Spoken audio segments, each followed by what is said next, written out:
Hello and welcome to the 2023 Critical Care Congress edition of the Society of Critical Care Medicine podcast series. I'm your host, Dr. Ludwig Lin, and today I'm joined by Mojdeh Heavner, PharmD, FCCM, to discuss how to change your job mid-career. Professor Heavner is Associate Professor and Vice Chair for Clinical Services at the University of Maryland School of Pharmacy in Baltimore. She is the coordinator for the pharmacotherapy residency program, and her research interest is in delirium and sleep in the critically ill population. Oh yeah, she also finds time to practice as a clinical pharmacist in their medical ICU. I'd like to welcome Dr. Heavner and thank you for making the time because I think this is such an interesting topic for our membership. Before we start, do you have any disclosures to report? I have no disclosures relevant to this topic. I think I'd like to start broadly. What prompted you to want to speak on this topic? Well, I have to say, when Judy Jacoby says jump, you say how far. So that had something to do with it. But I felt like with the lead committee, we were kind of exploring the various topics that we were thinking about for the program. And this topic kind of stood out to me as something that I had recently experienced personally. And so I felt a little bit drawn to it. I certainly didn't feel like necessarily an expert on it per se from, research standpoint or anything like that. But again, from that personal experience was interested. That's cool. Can you share with us your own personal career journey?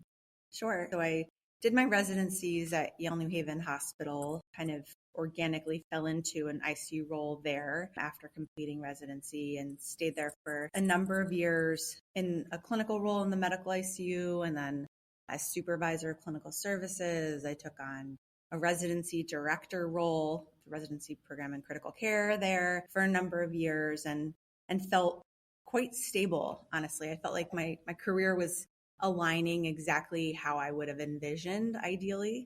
The only issue was that I am a Marylander. And so ultimately, I really wanted to end up back home, close to family.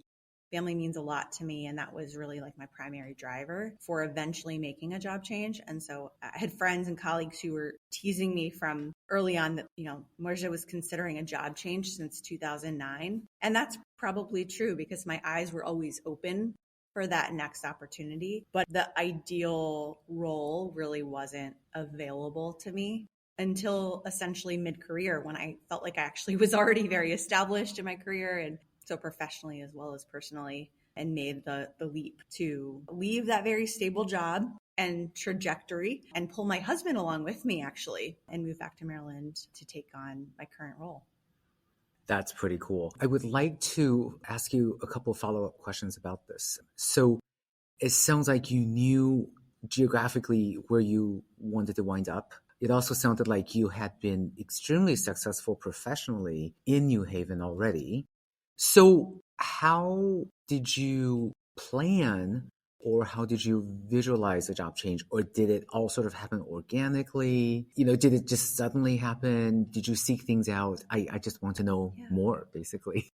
I think superficially, it probably looks like it fell together organically. But honestly, in looking into this subject for the lead program, I reflected on my own experience and realized that I was probably more strategic than I gave myself credit for.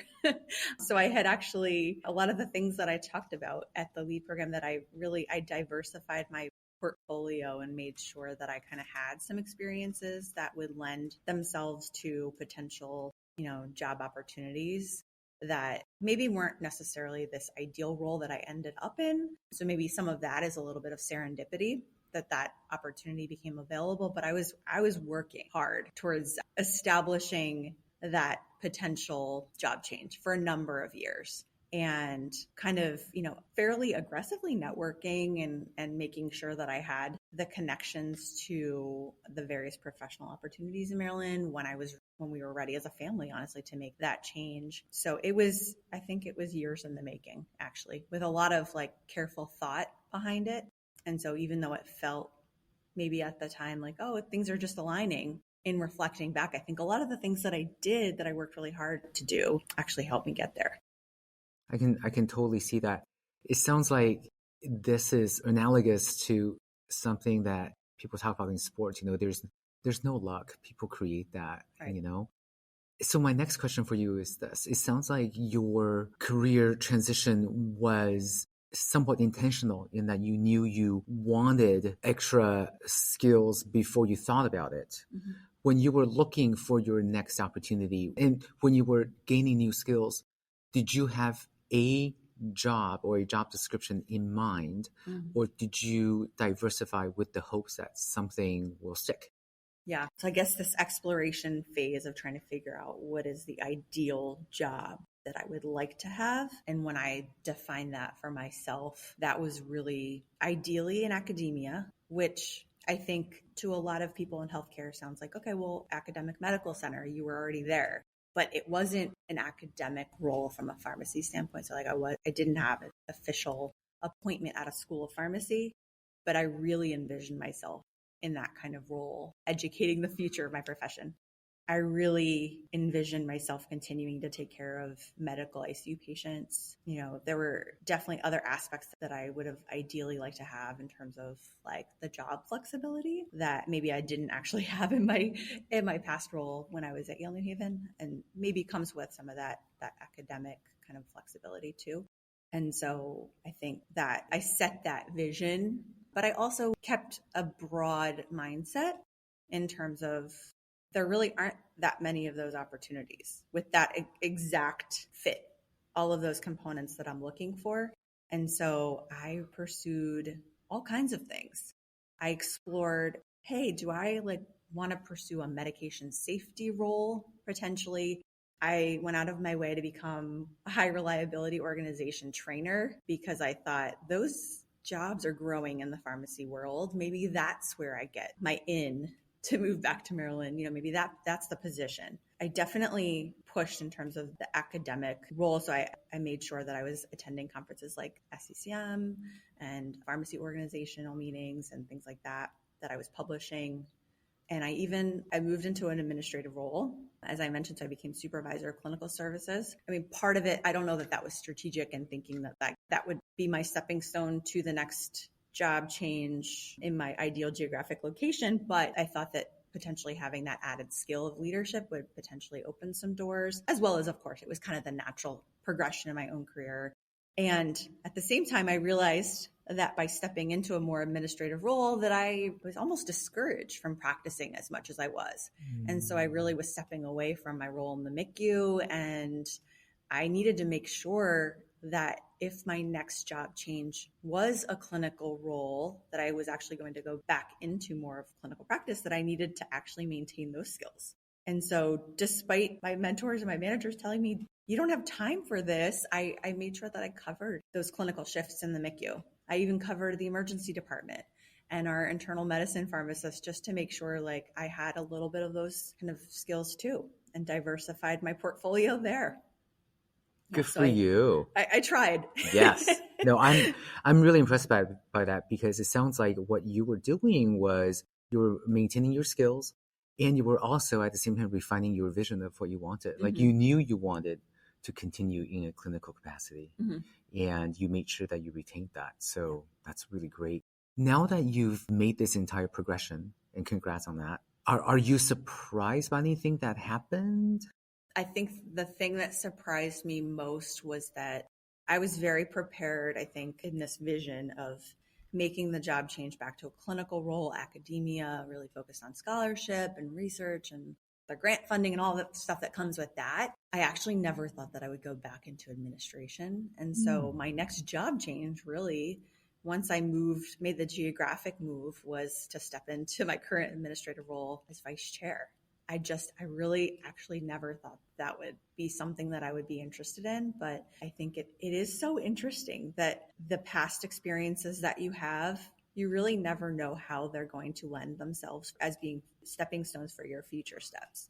And so I really think having the supervisor of clinical services role, I didn't realize at the time, would really be the justification for now stepping into this advancement into vice chair within the academia world. So kind of separate worlds, but sort of movement in parallel. Yes. It sounds like it totally worked out. Yeah. Well, let's try to broaden this conversation so that we can help the listeners to apply it to their own careers and lives. So, job changes. I think in medicine, we oftentimes default to valuing longevity and loyalty, and you just keep on plugging away because you're a good team player. That's definitely the way I was trained, as a resident. What do you think are some of the biggest taboos about changing career direction? What were some of your own? Did you debunk them? How can we share this with the listeners?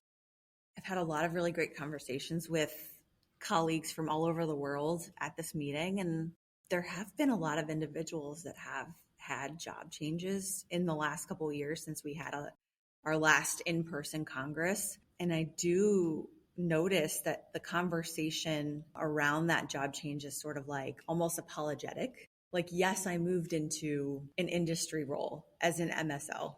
Or yes, I changed jobs into a more regulatory role, as if that's the wrong thing. And I do feel like we need to get away from that, because the reality is that we have job changes. It's expected that we should have job changes. But I think in medicine, you're right. It's absolutely like almost frowned upon to move around and kind of explore different angles. But I think it's important that we're open to it as a healthcare community, because I think it's healthy and it gets people into the right roles that are a good fit for them. Yes, I totally agree with you. I wanted to ask you about a couple of really interesting slides in your presentation. One was about the trend of the overall number of job departures and the quote-unquote great resignation that happened in 2020 being attributed to COVID. It was already happening. Is that really what was going on? So whether COVID happened or not, more people would have left their jobs. Is that true? And how do you explain that for us?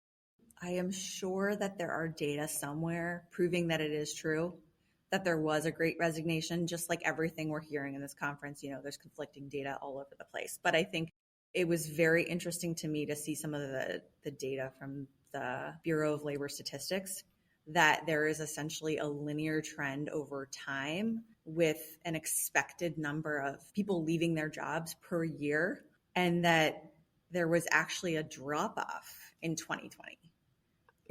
Which I think anecdotally, I felt that too. We were all kind of waiting. Like we were all like, everyone was holding their breath, doing what they were doing, or just surviving. I didn't hear about a lot of people leaving at that point, right? We were just trying to survive day to day. And you see that in the data. You see the drop off at that point from that normal linear trajectory. And then in 2020, we had vaccines. People were starting to kind of reevaluate. We were feeling like we could survive this pandemic, but we were reevaluating our lives and our missions in our profession. And I think that people did start leaving again. But I think the perception is that people left at a higher rate. And perhaps that's true within certain professions. I mean, I hear about nursing and, certainly we have some shortages. But I think if you look at the overall workforce data, it actually fell back onto that linear trend that we were expecting from year to year. And so it was a pretty abrupt change from 2020 to 21. But it actually, over the course of the eons of time, it actually was kind of following that natural progression. Gotcha. I think this period is going to be analyzed ad nauseum for who knows how long, because all of these things and all different impacted angles. Us. Yes. And I think for us in healthcare, for sure, there were so many different forces at work. So it will be very interesting to see how anthropologically this plays out. I wanted to ask you about another slide you had. You made sure that you pointed out to people the distinction between job and career. And I wanted to get you to elaborate on that in this podcast. Yeah. Well, I noticed in looking into this subject and reflecting on it and kind of actually looking into literature around this subject, I found that there was a lot of back and forth between those terminologies of career and job. And I saw some inconsistencies. And so, like all of us in medicine, I wanted to know, what is the correct term? How are we using these terms correctly? What is the appropriate semantics for this? And essentially where I landed in my understanding of these terms is that your career is the overarching umbrella of where you are headed in your life professionally. And whereas your job is really in that moment, so what you're doing functionally at that moment in time, I like to think of it as like a raindrop.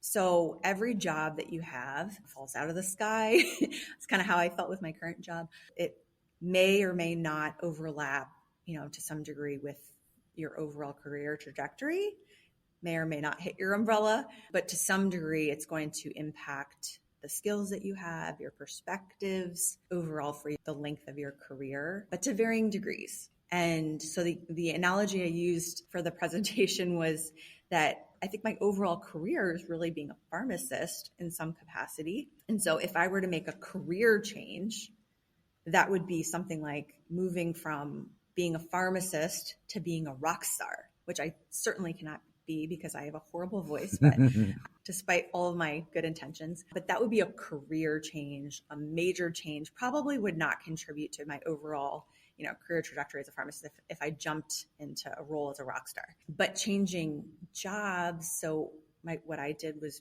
moving from a pharmacist who worked in an academic medical center in an administrative role into a pharmacist working in an academic medical center in an academic role. That is a job change to me.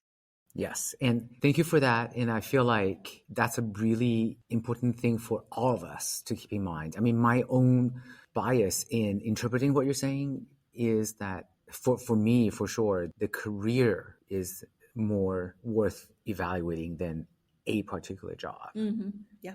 But at the same time, I do think, just as we were discussing earlier, that we do have a tendency to equate the two and to think this is the job and I need to be in this job forever. Yes, like ad infinitum. And maybe that's not the way it has to be.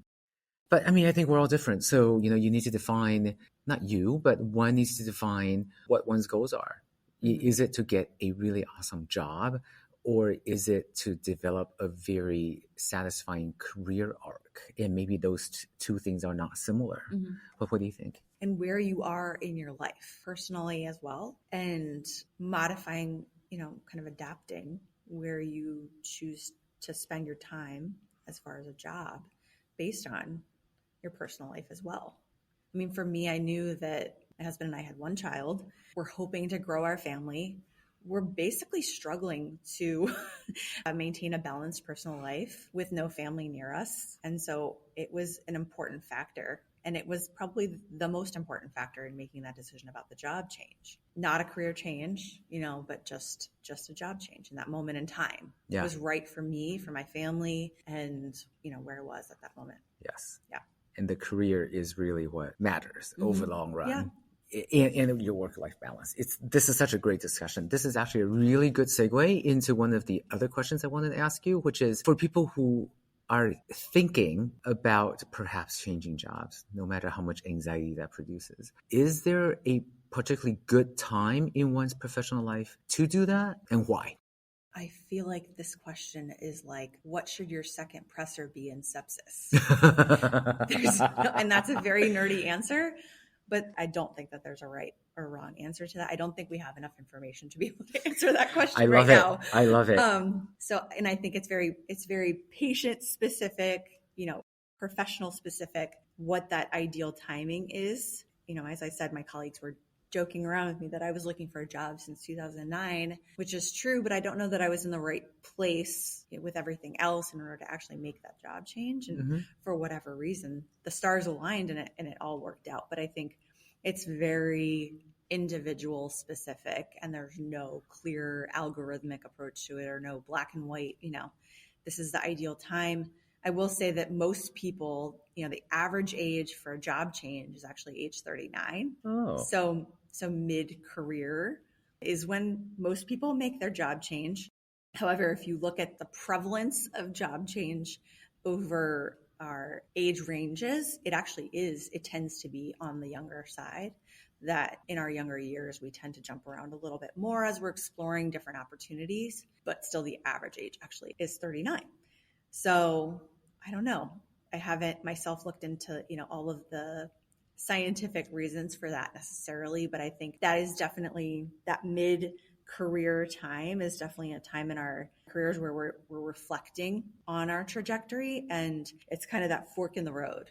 And it's like, okay, am I happy with where things are going in this current place? Or are there factors that are maybe pushing me to go in a different direction? And that may be personal factors like it was for me, or it may be professional factors. This job is not satisfying, or, there are limitations with the job itself that actually make me want to make that change.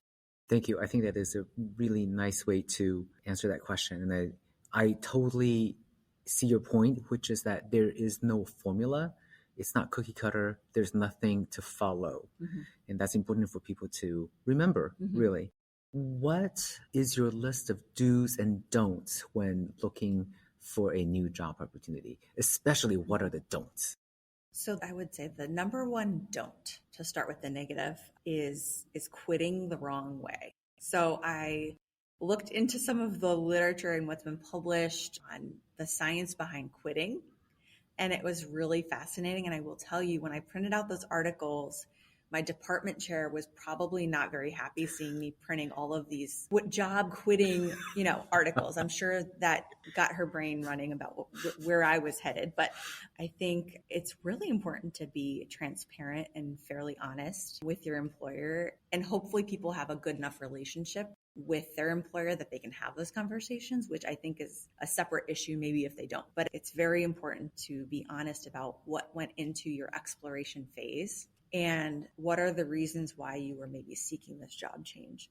A lot of times, if you're transparent about those things and it's something actually related to the job itself, a good employer potentially would be able to modify your role or responsibilities in order to meet the needs. And maybe you don't need to make that job change. At the same time, if the plan, for me, it was a personal reason to leave. And so just being very transparent about this is what I'm seeking and it's the best thing for me and my family. The employer can actually be, and your mentors can be very helpful in that transition and potentially seeking the opportunities that are there to make that next step. They become your allies. Absolutely. Yes. The other thing I thought was interesting that was a do and a don't was obviously make sure to give enough time, whatever your employer requires as far as the time before you leave, so your number of weeks or whatever. But at the same time, you don't want to give too much time. Oh.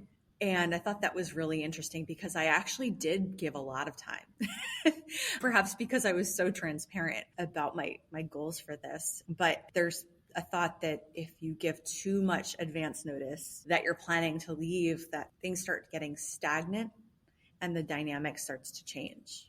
I thought that was a really interesting perspective that I really hadn't thought about myself. That is interesting. I wanted to also ask you how to not burn bridges when departing a job, but I almost think you just answered that. I think you were going to tell us that it's important to be transparent. Yeah. Yes? Absolutely. And you never know how those ties are going to benefit you in the future. Obviously, that comes from like a genuine perspective. I think I'm not trying to always be strategic with everything. And of course, you want to maintain those ties, just like we want to have those relationships, those friendships in the long term. But actually thinking about it strategically from a career development standpoint, I think it's very important to maintain those ties with your previous employer. You never know how that network is going to help you with your future career steps. Just like you couldn't maybe anticipate this current job change, you're not going to be able to anticipate what that next job change is either. And so you just never know. As you're growing that network and maintaining that network, it could help you in the future. I love that. I knew this was going to happen. The time has flown by. It's time for us to wrap this up. But I wanted to ask you if there were any other points that you really wanted to get across to our listeners. Gosh, I guess the take home that I think, honestly, just having all of these conversations with colleagues at this meeting is that people shouldn't feel bad. Back to the taboo question. I don't think people should feel bad about exploring opportunities because ultimately you have to do what's right for you. And in a way, if you explore the other opportunities for the job change, you're at that fork in the road and you're looking into all of these various roles. Maybe you're even building that portfolio. But if you go back and you're reflecting on all this and you decide you actually don't want to make the job change, you've actually solidified kind of your happiness and your security in your current role. So I think it's a healthy thing to think about job change. So I hope that as a medical field that we really can shift that mindset from, it doesn't have to be all or nothing. It doesn't have to be that like when you're fed up or something is when you're thinking about making the job change. It should be something that we're actually always kind of thinking about and strategizing and building those networks and building our portfolio, because I think it's the healthy thing to do, actually. I love that. I think that's a really nice way to frame this. I think on that note, we will conclude this edition of the Society of Critical Care Medicine podcast. For the entire podcast team, we would like to thank Professor Heavner for spending the time with us. And thank you for listening. I'm Dr. Ludwig Lin. Ludwig H. Lin, MD, is an intensivist and anesthesiologist at Sutter Hospitals in the Bay Area of Northern California, and is a consulting professor at Stanford University School of Medicine, where he teaches a seminar on the psychosocial and economic ramifications of critical illness. This podcast was recorded during the Society of Critical Care Medicine's 2023 Critical Care Congress. Access essential education online through Congress Digital. More than 120 sessions are available on an easy-to-use platform. Continuing education credit is also available. Some SCCM members receive complimentary access to Congress Digital. To learn more, visit sccm.org/congressdigital. Join or renew your membership with SCCM, the only multi-professional society dedicated exclusively to the advancement of critical care. Contact a customer service representative at 847-827-6888 or visit sccm.org/membership for more information. The SCCM podcast is the copyrighted material of the Society of Critical Care Medicine, and all rights are reserved. Find more episodes at sccm.org/podcast. This podcast is for educational purposes only. The material presented is intended to represent an approach, view, statement, or opinion of the presenter that may be helpful to others. The views and opinions expressed herein are those of the presenters and do not necessarily reflect the opinions or views of SCCM. SCCM does not recommend or endorse any specific test, physician, product, procedure, opinion, or other information that may be mentioned.